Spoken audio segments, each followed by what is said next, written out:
ஒரு மான் மழுவும் சிறு கூம்பிரையும் சடைவார் குழலும் இடைவாகனமும்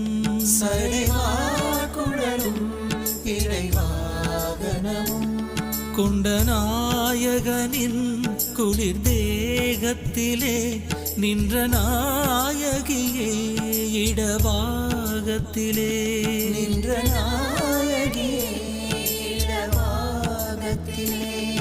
ஜகன்மோகினி நீ சிம்மவாகினி நீ ஜகன்மோகினி நீ சிம்மவாகினி நீ ஜகன்மோகினி நீ சிம்மவாகினி நீ ஜனனி ஜனனி ஜகம் நீ